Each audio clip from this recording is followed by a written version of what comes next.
go. No more awkward silence. Yay! All right. So, hi, everyone.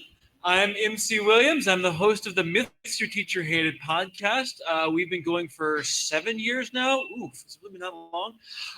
We tell the stories of mythology and folklore from around the world with all of the naughty bits left in. This panel during the day is not going to be that. This will be nice and PG because there are children presents. So we're going to keep it friendly, but just know the podcast, no.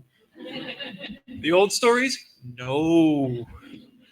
So this year's charity, as you may have heard, is Cure Childhood Cancer. And as Tony was pointing out last night, it's real nice and simple. What do? They cure childhood cancer. It's a great cause. Who's not behind that cause?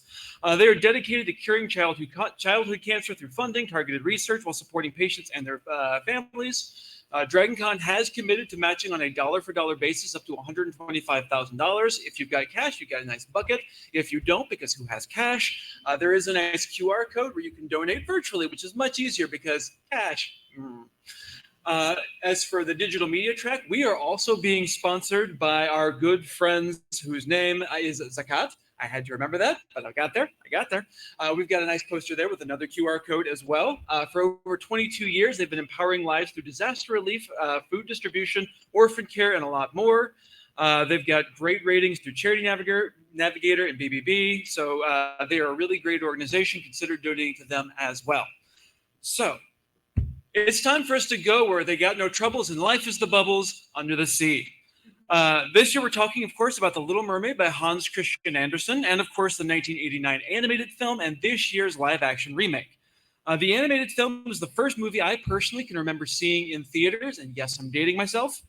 And not gonna lie, the giant sea witch scene at the end scared the crap out of me. I had nightmares. I got made fun of for it by my parents, but Ursula was scary. On the plus side, the movie basically kicked off the Disney Renaissance, giving us some of the most iconic movies of my childhood, probably many of your childhoods. It won 2 Academy Awards for Best Original Score and Best Original Song for the classic and catchy Under the Sea, which is a classic for a reason. Unlike a lot of fairy tales, The Little Mermaid does actually have a single definitive version. The 1837 story by Hans Christian Andersen of the same name, go figure. The movie almost didn't get made because Disney thought the story was too similar to the sequel to Splash, of all things, which eventually did get a made-for-TV movie. So I'm real glad they didn't wait on that one. They also figured that being marketed to girls, it just wouldn't be that popular. They were wrong. As is almost always the case with fairy tale adaptations, the movie does take a lot of liberties. And that's definitely a good thing here, because if you've ever read the original story, oof. If you want the full synopsis, it's a lot darker, it's a lot weirder. We did cover it way back in episode 12, but we're going to give a little bit of a synopsis here just so we have something to talk about. So, deep in the ocean lies the palace of the Sea King. As an aside, none of the characters in this story have names, so they're all just known by what they are, which is confusing. That's a good thing. Disney actually gave them names, which is helpful, but no names, just titles. So this kingdom is every bit as lush and colorful as the animated movie made it seem. The king's wife died many years ago for unexplained reasons, because fairy tale, and leaving the king's aged mother, of all people, to take care of all of the daughters, all of the household duties. You'd think that being a king, he'd have 6, but no, it's grandma. She was very uptight about her ranking dignity, given that she's doing all the housework, and so she got to wear 12 oysters on her tail, as opposed to the next highest ranking mermaid, who only got 6, because she is real proud of being the queen regent. She was, however, very kind and loving to her 6 granddaughters and did a pretty good job raising them. The youngest princess, our eponymous Little Mermaid, was also the prettiest, because of course she was. The sisters spent their days in the lap of leisure and luxury, metaphorically speaking. They are half fish.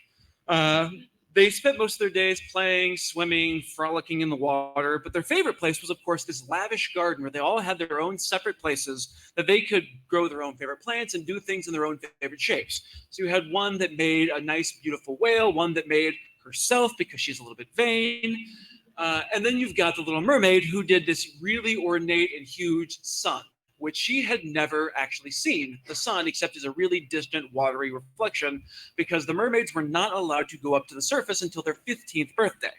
And at the start of the story, our mermaid is only 9, so that's forever away, at least when you're 9. Her sister is delighted in swimming through shipwrecks and dodging the drowned corpses of dead sailors, fun times for children, and looting shiny things, which later becomes Ariel's thing in the movies, but originally Ariel didn't care about any of those things. She just wanted to stay in her garden and make her sun and play with all of her flowers. She had a lot of fun with that. The other thing she did have, which she spent a lot of time on, was a statue of a human boy. Not the prince, just a random human statue, which makes a lot more sense, because why does he have a statue of himself on the ship? It makes no sense. But she liked the statue. She kind of fell in love with it, or at least what it represented, the surface world and everything she wanted. And so she placed it in the middle of her garden under this beautiful rose-colored weeping willow. Yes, this is still underwater. And the sunlight moving through the water and through the willows made the statue almost seem alive. And so she kind of treated it like it was a person, and kind of fell head over fins in love with it. The Little Mermaid began to pester her grandmother for stories of the surface, because, again, she'd never been there and wouldn't be able to for quite a few years.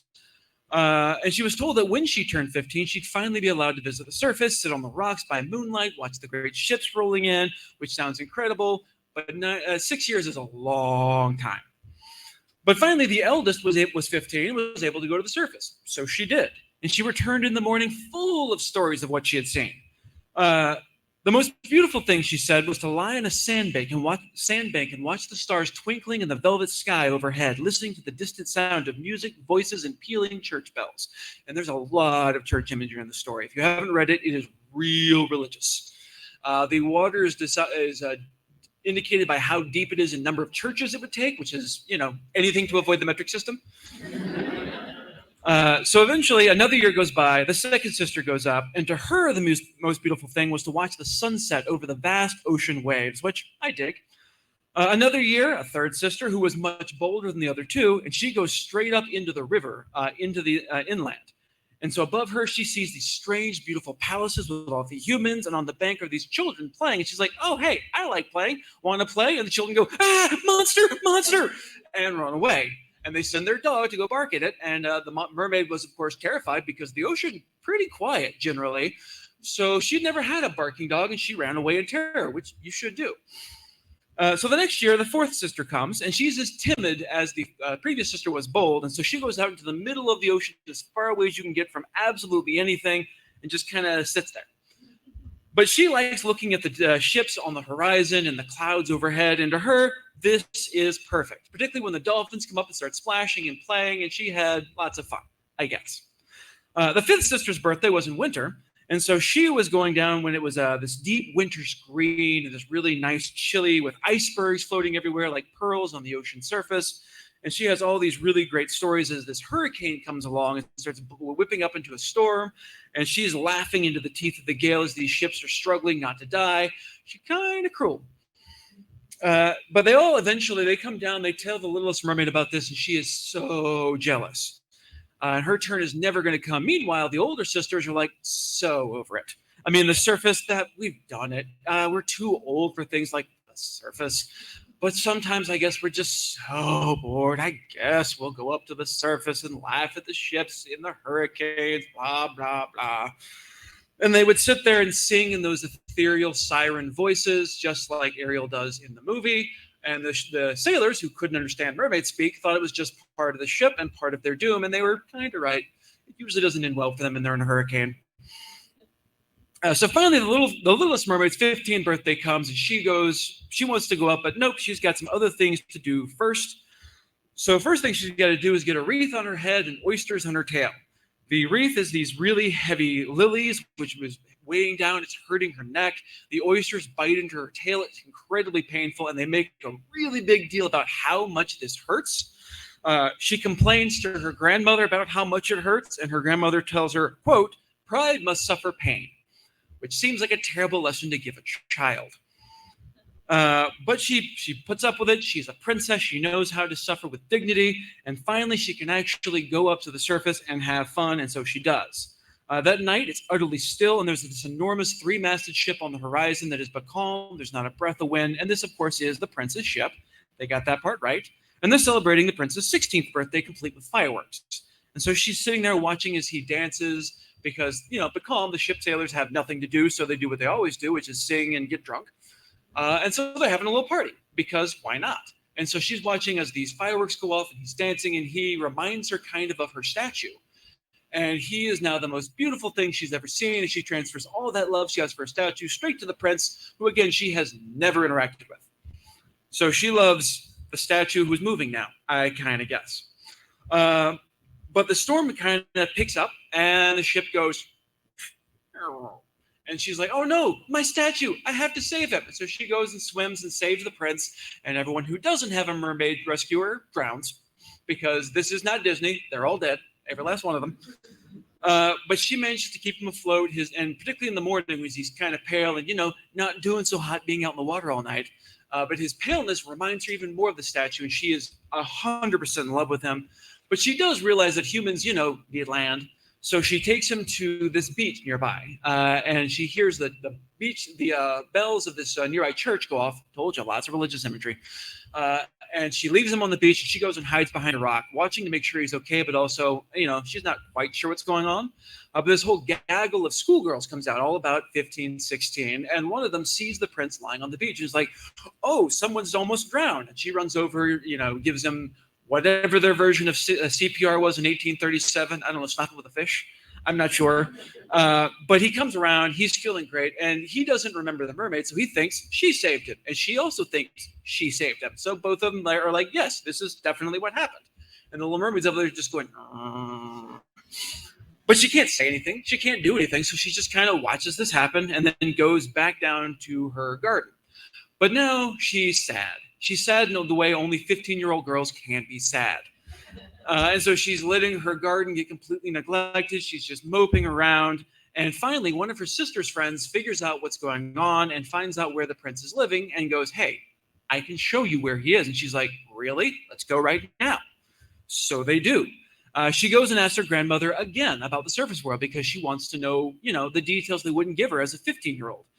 And she learns that mermaids live for 300 years, but the trade-off is they don't have a soul. So when they die, they just become sea foam. Because, of course, that makes sense. Clearly, soul, corpse, no soul, sea foam. That's how that works. But she's very upset by this. She would gladly trade all of her 300 years for not even the measly 70, 80 years of a human. One day on the surface with her prince, she would give all of her 300 years for that. And her grandmother's like, you're not going to do that. Life is the bubbles under the sea or some nonsense like that. Besides, you don't have legs, so how are you supposed to do this? Because even if you get up to the surface, you can't get a soul unless you make a human fall in love with you. And not just in love with you, their entire attention, their entire love has to be completely devoted to you. They have to love you more than their parents, more than anything else in the world. That don't seem healthy. But that's what you need. If they do that, if you achieve that, you get a part of their soul, and then you can grow your own soul, and then you're human. Yay. Well, she figures she already loves him. She's halfway there, right? And so they throw a fancy ball that night for reasons that aren't explained. Don't worry about it. And she decides to just dip out and go to the surface world and go find her prince because she's impetuous and 15, and that attracts. So she decides, well, you know what? I do need legs. Grandma was right. The Sea Witch. Everyone told me not to go see the Sea Witch. I'm going to go see the Sea Witch. Disney did the Sea Witch dirty. The Sea Witch is not a villain. The Sea Witch, very much, she comes up. She has to go through the polypi, which are these really nasty, like sea snake type things that will eat anything they get close. And not in they'll kind of grab onto you and go, oh, like in the Disney movie. No, there are like bones and corpses. There's a bloated mermaid who has been strangled and somehow didn't turn into sea foam. They don't explain that one. I don't understand it. I'm not sure how she's not sea foam, but whatever. But she swims through. She gets caught, manages to panic and get out. She barely makes it, but she does. And she gets to the Sea Witch, and she's like, cool, I know why you're here. You want me to turn you into a human. Don't do it. It's a bad idea. It's going to end poorly. Don't do it. And the mermaid's like, but I wanna. No. But what about yes? And so the witch is like, fine, I get that you're not going to let me say no to you. So, okay, we'll do this, I guess. But I want you to understand what's going to happen here. Because, like, if you don't give this up, you're going to end up dead. And not in the, oh, if he doesn't love me, I'm totally going to die. No, like the Deadsy's dead. Like, dead. No more. Poof. Sea foam. Dead. But of course, the mermaid refuses to listen, and so the witch decides, okay, fine, I'll whip you up a potion. And this ain't no pretty contract, little sea conch thing. No, this is a fairy tale. It's bloody. So she has to give up her voice because magic has a price. And so the way she does that is she pulls out her tongue and cuts it out, because that's how you do. And then the witch takes the same knife, stabs herself, because again, magic comes from pain. And uses the mixture of the two bloods to make the potion that she gives to the Little Mermaid. And is like, yeah, now obviously you can't talk because you got no tongue, but you got to make him fall in love with you. There's no 3-day time limit. That's just if he ever falls in love with somebody else, though, you deadsies. So just make sure he doesn't marry anybody else. Cool. And that was the Sea Witch. So she swims up to the palace, which has steps that go right into the water for reasons. Don't worry about it. And she takes the potion and transitions right there on the steps. And it hurts as much as she was promised, more than she was promised, and she passes out because the quote was something along the lines of, she felt as though she was being pierced through the middle by a sword, and yes, that's a metaphor. They are definitely hitting hard on the theme of loss of innocence in this story. That is very much intentional. But she does eventually wake up to find the prince standing over her, just staring at her because, she naked. There is no helpful seagull to bring her a piece of sailcloth. She just naked. But she initially meets his eyes, but then, again, having lost her innocence, realizes she naked, and so she covers herself with her hair because, being a mermaid, she's got that nice, long, flowing, great hair, which is cool. So the mermaid can't explain who she is because she doesn't have a voice. She can't write. She doesn't know sign language. So she can't really explain anything, but she does use body language. But one of the side effects of being turned into a human is apparently every step hurts as much as walking on knives and drawing blood. Because again, we're really hitting that blades and blood and loss of innocence pain thing. It's going to keep coming back. But so she gets up, walks over to his side as gracefully as a soap bubble, and he's like, "Ooh, you purty. Okay, I guess I'll keep you." And she does this ethereal dance, and he's real taken with her, and so he decides to keep her in the palace as his little foundling, which is not how you want to start a relationship. So there's no 3-day clock on this enchantment because the Sea Witch, again, is not evil, just practical. So weeks went by. The mermaid is falling deeper and deeper in love with the prince, and he loved her like a cute puppy, which is not enough to get a soul. He had no clue she saw him as more than a friend because she can't talk and he's real oblivious. See, his heart had been captured by the young woman from the beach who, as far as he knew, had been the one to save him, and he kind of obsessed. He'd never seen her again since that day, and as far as he knew, she was studying to be a nun. She belonged to the church. She's never going to be able to marry him. But he's still, having 16-year-old fantasies about her, even though he knows it's not going to happen. He loved his beach maiden, but he couldn't marry her, so if it came to it, he'll just marry his little foundling as his backup plan. It's fine. She's cool with it, because of course she is, but it ain't great. But one day his father does say, hey, you got to marry somebody, and I've arranged the perfect match. It's this foreign princess. I've already met her father. It's going to be great. We're going to send you over there. You're going to meet her. You're going to meet her dad. And the prince is like, ugh, fine. But secretly, he pulls his mermaid aside and is like, yeah, I'm not going to marry her. Don't tell dad. Not going to marry her. But he basically, again, reiterates that if I have to marry somebody, I'll just marry you. And she's like, cool. Plan going great. Except, of course, you can probably guess where this is going. No, it ain't. It ain't going great.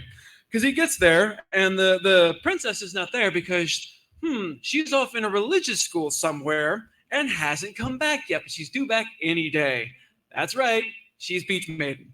Because of course she is. And he's like, oh, you're the princess? Marriage back on. And the Little Mermaid is not happy about it, but she, again, is a princess. So she upholds with dignity.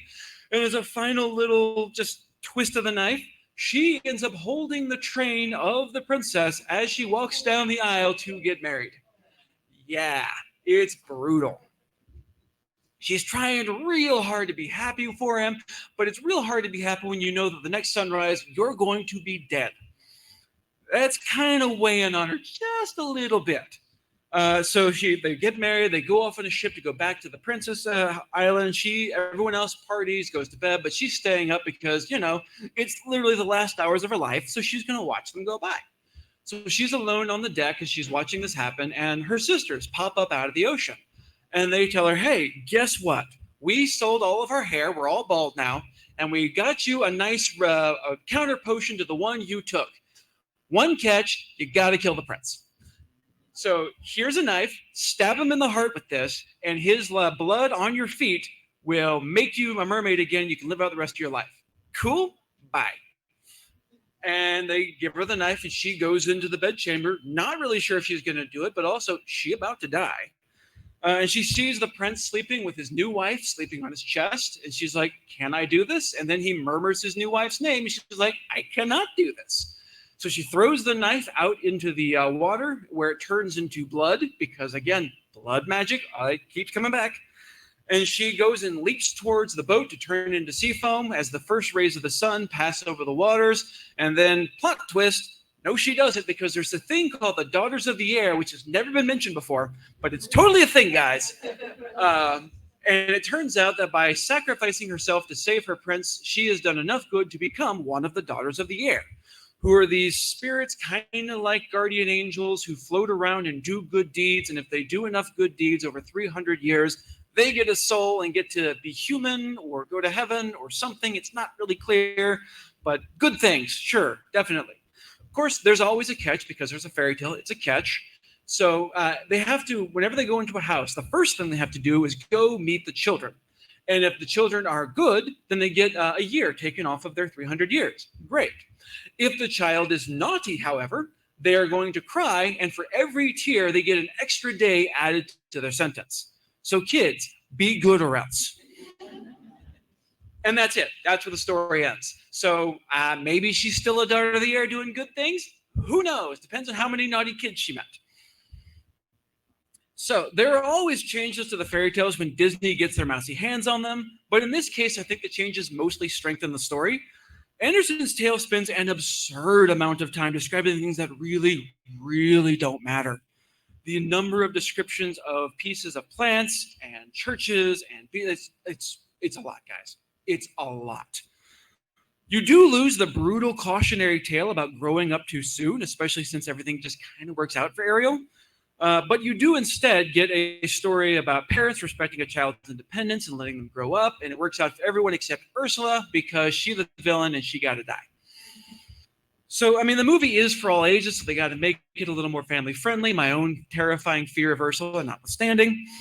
One of the most obvious changes, in addition to is the addition of Ariel's fun aquatic friends, who were very much not in the original story. There are very few characters in Anderson's tale.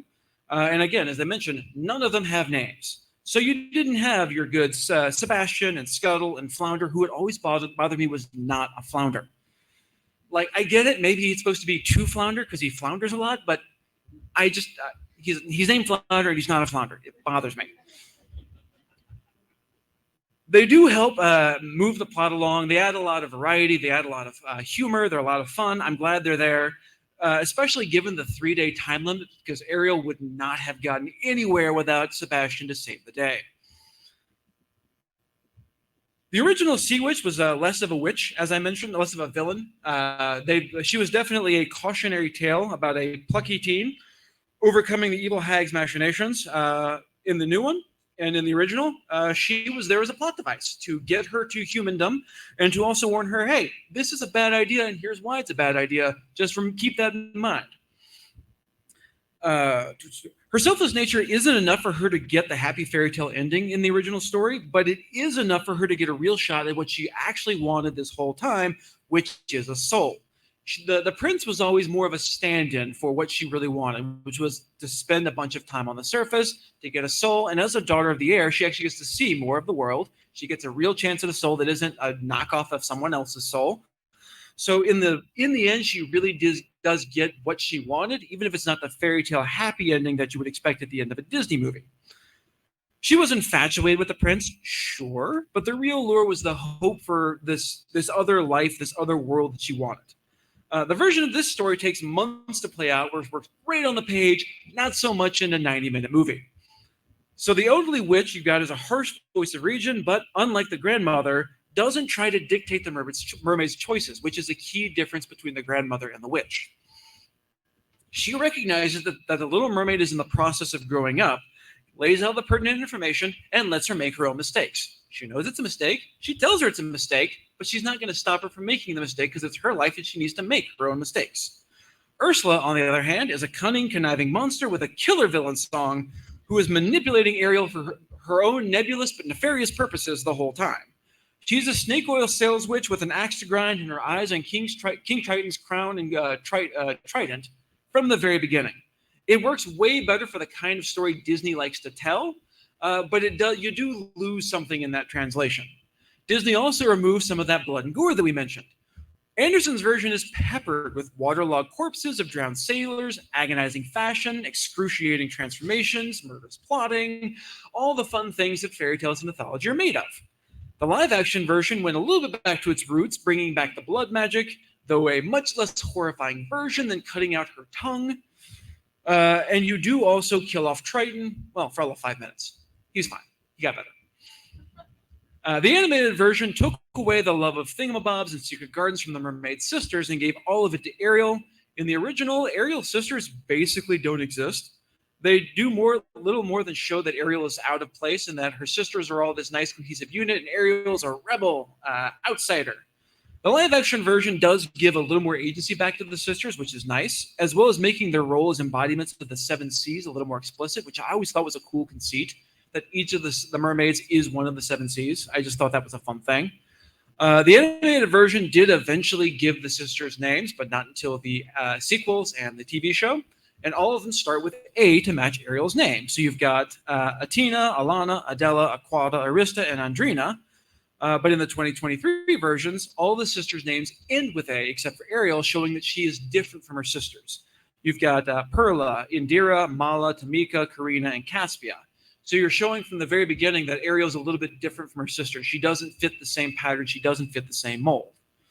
And there's also this whole thing about the statue that's the centerpiece of Ariel's grotto. In Anderson's version, the statue is just some random dude. He looks kind of like the prince, but really that's more her teenage infatuation making him look like the prince than anything real. He's just a symbol of the surface world. Whereas in the 1989 version, it's Eric himself that they brought a birthday gift of the statue on the ship so that he could take it back on the ship back to his house. Again, I don't get it. It doesn't make sense except as a plot device to get it to the bottom of the ocean. It does help reinforce her connection to Eric, and its destruction, which does not happen in the story, really gets you back on board with Ariel and her whole quest. But she really has no idea how to and pushes her to initially seek out Ursula as opposed to just, I found out where the air prince is and I'm going to go find him. She's got a much more quick drive to go there. The 2023 version does away with the statue pretty much entirely and instead replaces it with a telescope, which of course she doesn't initially know how to use, but she slowly learns how by meeting with Eric and him explaining in his study about what the telescopes are, and they're both their shared love of the stars. And it becomes this nice thing for them to have a budding relationship where they have this shared interest, which kind of culminates during Kiss the Girl when she uses the stars and the constellations to figure out how to get him to say her name. And so the telescope becomes sort of this central hinge point of the relationship and a symbol of them being able to seek out new lives and new worlds and using the stars to navigate as the sailors do. And it becomes this whole cool aquatic theme. So with the live action remakes, Disney often makes more changes because of course they do. I mentioned a few of them already, but one of the most significant story-wise is fleshing out Prince Eric. In the animated version, Ariel is having the best day ever. He's just Eric. I mean, seriously, Eric has big energy. He's a one-dimensional doll with no inner life and no personality aside from his obsession with finding the girl who saved him.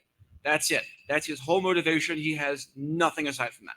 Well, and he loves his dog, which great, but not a personality. You're rooting for Ariel, but it's hard to care about Eric except as her reward. He's nothing. But in the remake, we find out he's an orphan. He's being raised by his adopted mother, Queen Selena. His father died at sea in an unspecified way, but the implication is that he was probably killed by the mer people somehow, or at least they think he was. It's not clear. Hand wave, hand wave.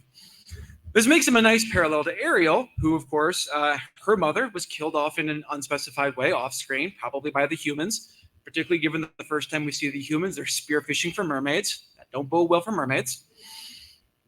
And you have both of them have parents who are a little bit overbearing, who want to keep them safely at home, locked away like these precious little delicate dolls, while they want to go out and explore each other's world. And so they're these really nice mirror images of each other, and it makes a lot more sense than when they meet each other.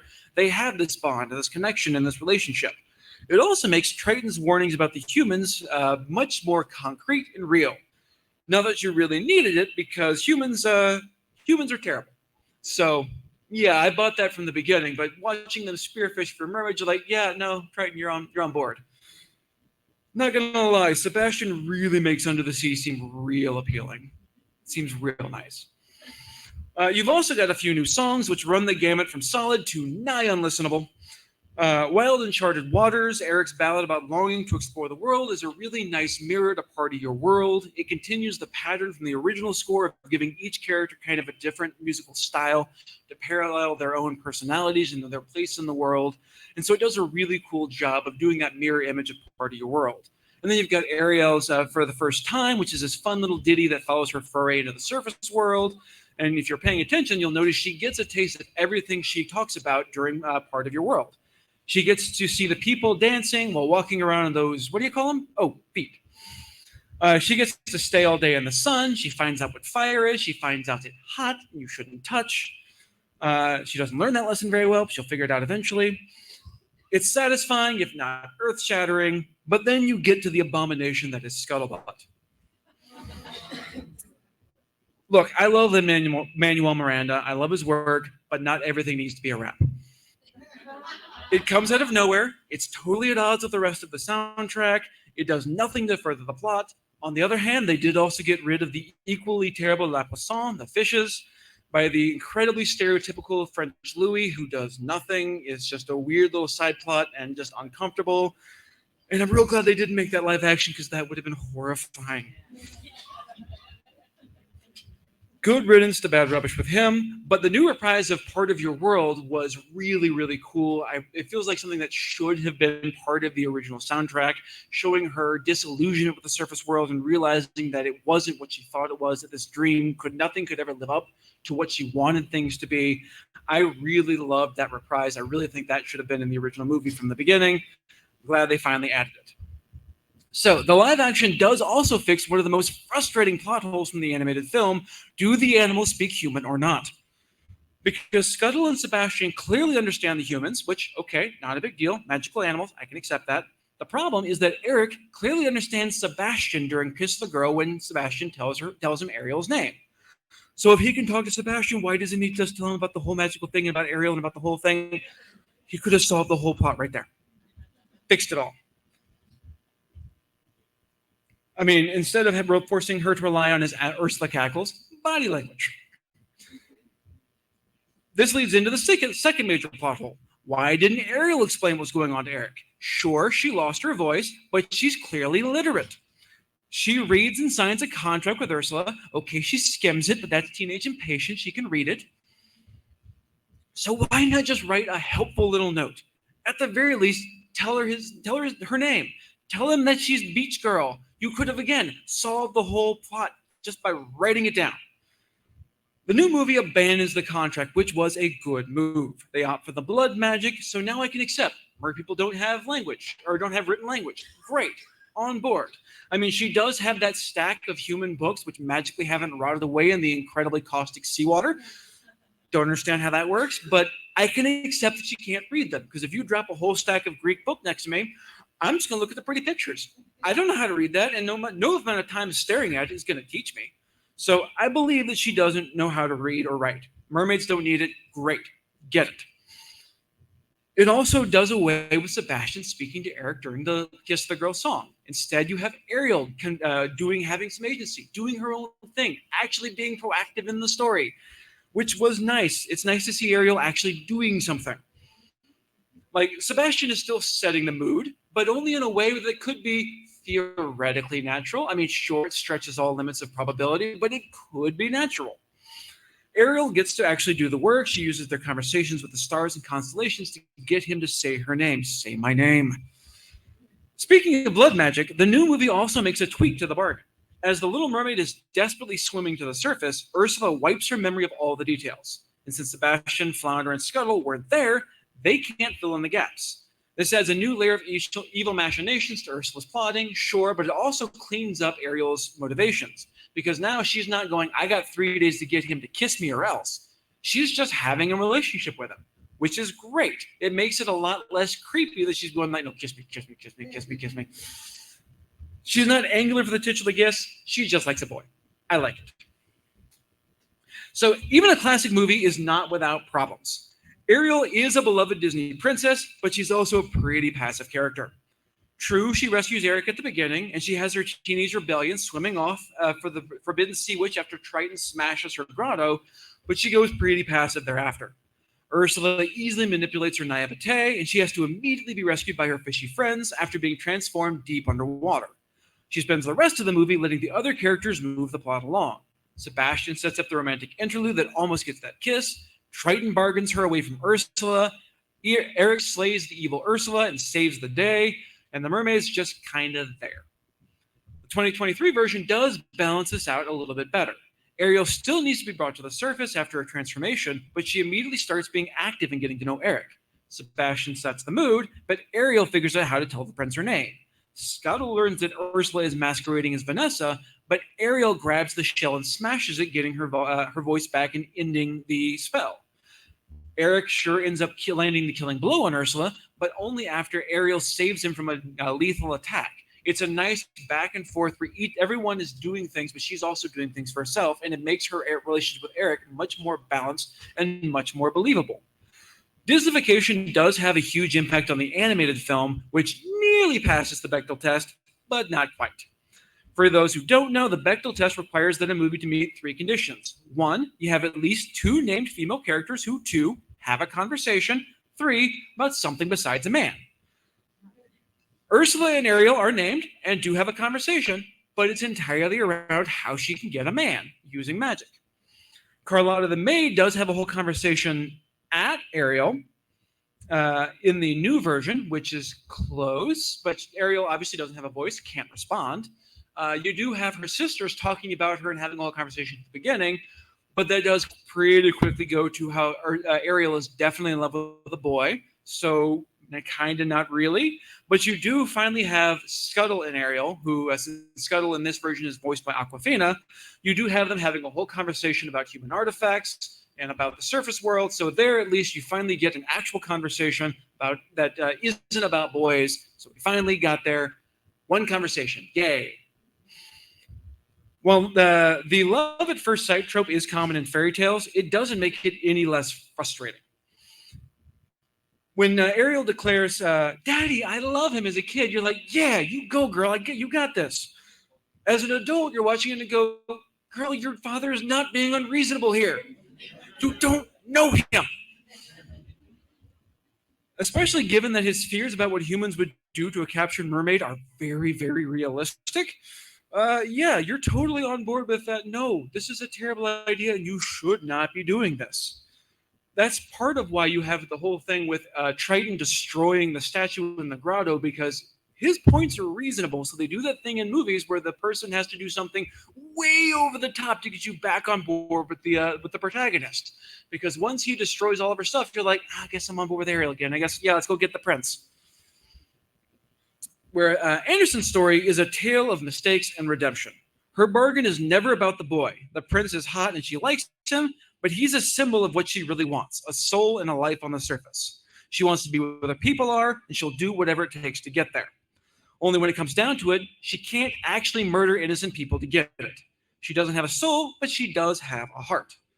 She changed everything about herself to try and fit in, which doesn't work because it never does. Only by relying on who she always has been does she get her actual reward of becoming a daughter of the air. The animated version makes the story a little bit cleaner by making Ursula the villain, but it also loses that redemption story. Instead of learning from her mistakes and paying the consequences, Ariel learns that changing everything about a boy was absolutely the right call, totally do it. She gets everything she ever wanted and is saved by the boy who falls in love and marries her before movies end roll credits. Anderson asks if it's worth it to change everything about ourselves to fit in. Ariel answers with an emphatic yes. Whereas Anderson's story is very much a tale of exclusion. For context, Hans Christian Andersen was himself a bisexual outsider who wrote this story while infatuated with a man who was about to get married. His feelings of being excluded and treated like something less than human come through in his depiction of the mermaid. Even though she saves the prince's life, he treats her with the same affection as a family dog. He gives her permission to, quote, sleep on a velvet cushion at his door. Gross. As a bisexual man who struggled to express his feelings that were not returned by the man he loved, he felt like an inhuman creature for whom love was agony. The Little Mermaid can and should be read as a queer allegory among its other themes. Anderson wanted to be loved by his longtime friend Edvard Cullen, son of Anderson's patron Jonas Cullen. In his letters and poems that he wrote to Edvard, he pines for the young man who either naively or deliberately obtusely refuses to understand what's going on and in fact eventually becomes annoyed at the aggressive pursuit.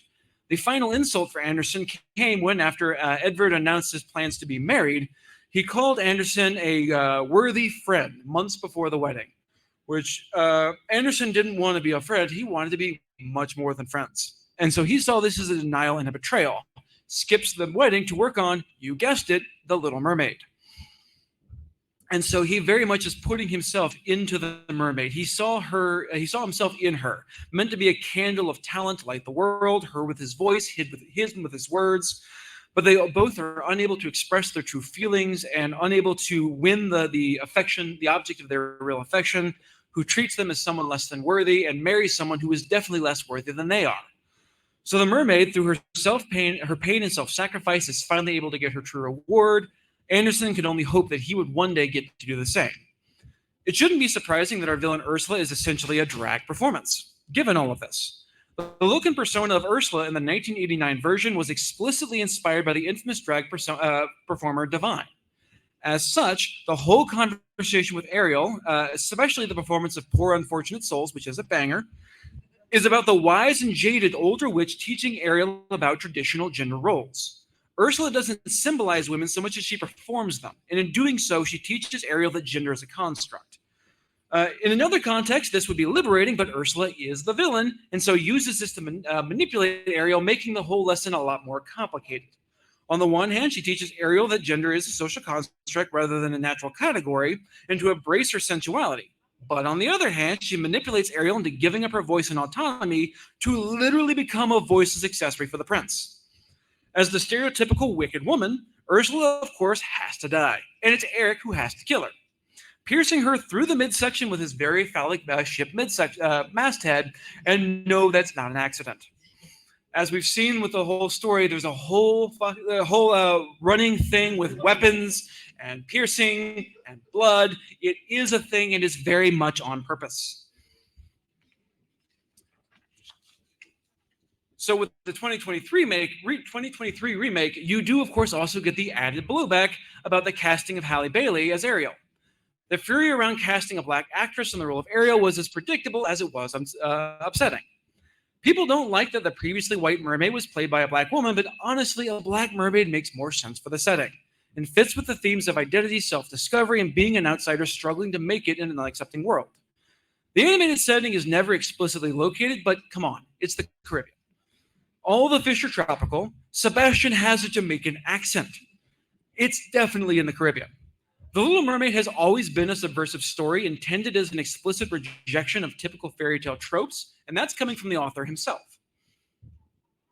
So Anderson's tale is very clearly influenced by folk tales and myths such as Melusine, the Selkies, or the Lady of Lenny Fanfak.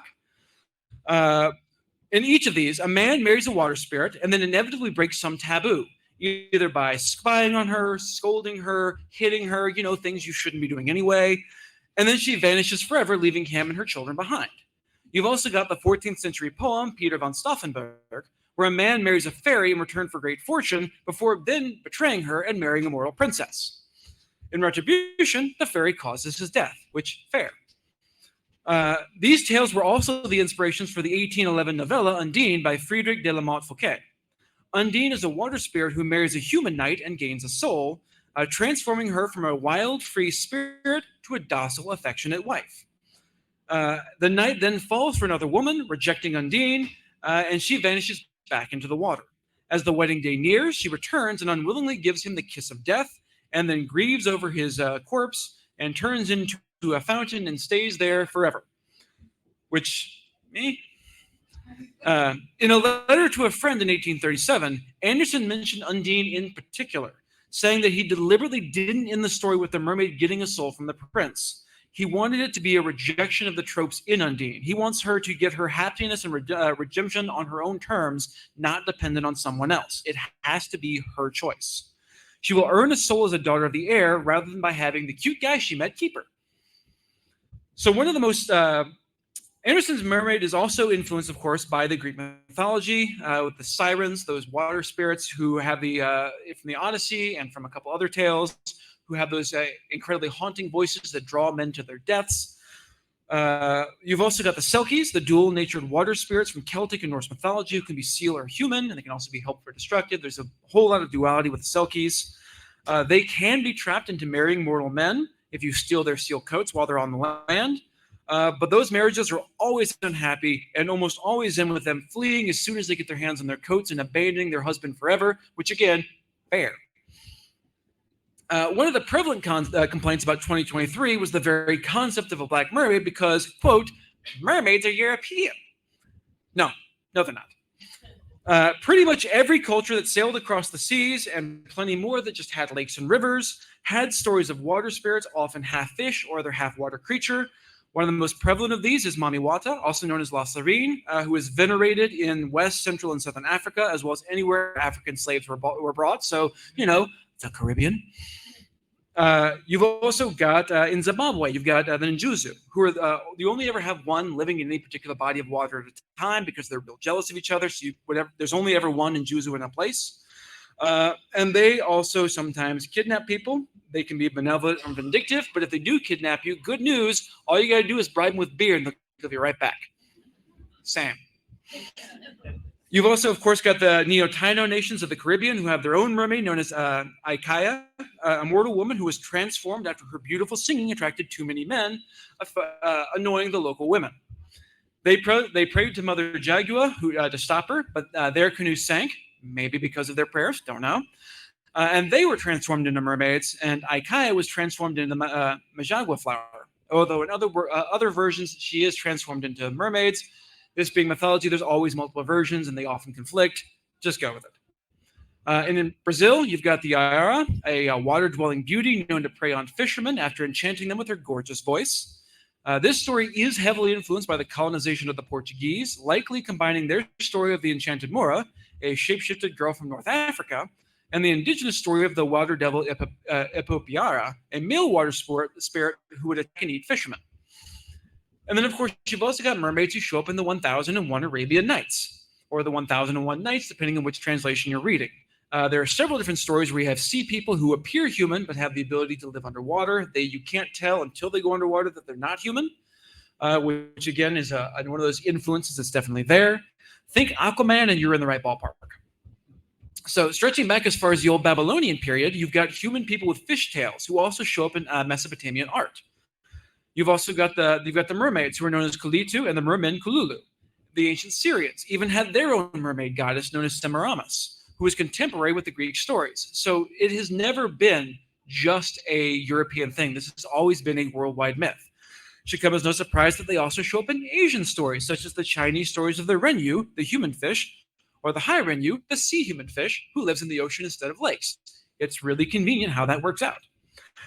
Both have the faces of beautiful human women with long silky hair and jade skin. Then you've got Japan, who had the Ningoyo, or the human fish, which are described as half human and half fish, though often painted as fish with human heads, which is kind of creepy if you've seen it. It's a real disturbing little monster. Then, of course, you've got. It was said in those myths that if you ate the Nguya, which again they've got human faces looking at you, that's takes a lot to do. But if you did eat them, you would get a naturally long life. Don't I've got to imagine you got to have nightmares forever though. You can't live that down. And then, of course, Southeast Asia has their own Suvarnamaka, the Golden Mermaid, who is a daughter of the demon Ravana in the Cambodian and Thai versions of the Ramayana epic, which I love. This is totally an aside, but if you haven't already, see RRR. It's a really cool version of the Ramayana epic. It is a fantastic film. Anyway, the Javanese culture of Indonesia has Nyai Roro Kidul, the Queen of the Southern Seas, who has many forms, one of which is a mermaid. And then, of course, you've got the Philippines, who have the mermaids known in Tagalog as Serena or Sikoi, and the Maori of New Zealand have Pania of the Reef, whose story is very similar to that of the Silkies. So mermaids are not and have never been a European thing. So, at this point, we've got a few minutes left. If anyone has questions, please come up to the mic so the people on the stream can hear it. And yeah, we're here. Questions about this, questions about broader mythology, RRR, whatever you want to do.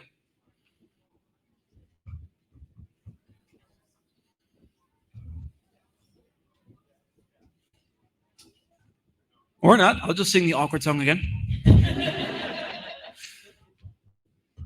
Awkward silence. Do, do, do. Awkward. Yes.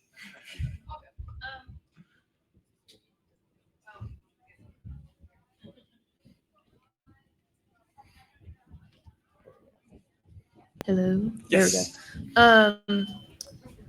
I don't know if you did any of this in your research, but are there any like modern retellings that like you came across or that seemed like similar to it or anything? I mean, there are modern retellings. I don't have any off the top of my head, unfortunately. I have been reading the Sarah J. Maas versions, which are stories which are a retelling of Beauty and the Beast, because that was the last one I was doing, and so I got started on that series, and I got real sucked in. So that's where I'm at right now. Yes, I'm certain there are retellings. There's some very cool mythology-related stories. I can't think of one off the top of my head that is a Little Mermaid version. The only one that I know is To Kill a Kingdom. I read that one, but it's like she's like a prince killer and all that, and falls in love and all that. But yeah. So going back to roots. Cool. Yeah. Gotcha. Into it. Anyone else? Well, if not, we'll go ahead and call it here. We're right at the end anyway. Please remember to rate and review the panel on the app. That's the reason they keep bringing me back, and I love being here. They do look at those. They give me the feedback. I know they give feedback. So if you leave comments, if you get the star ratings, they do tell us. They do take that into consideration. Don't forget about the charities. They are very worthy causes. I do have quite a few panels coming up tomorrow. Let me remind myself what those are. Tomorrow at 2:30 is the Road to Hades Town over on Urban Apocalypse Rising. We're going to be talking about the myth and the musical. I'm looking forward to that one a lot. We've also got at 4 in this room, Postcard from the Expedition, which I will be running. We're going to be doing an actual play of a one-page RPG called Postcards from the Expedition. It's going to be real fun and improvisational with some audience participation, so check that out. And then at 5:30, Unleashing Minds, Neurodiversity. That's over in the Hyatt. Yes, Hyatt. And then at 10, again in this room, I'm in this room a lot, Bard Talk, which is going to be us having some alcohol, doing some Shakespeare, and trying to not get too distracted. It's a lot of fun. It's definitely an after dark panel, but come check it out and have some beers with us. So I do have stickers and badge ribbons and cards up here. Please come get some. Thank you all for coming.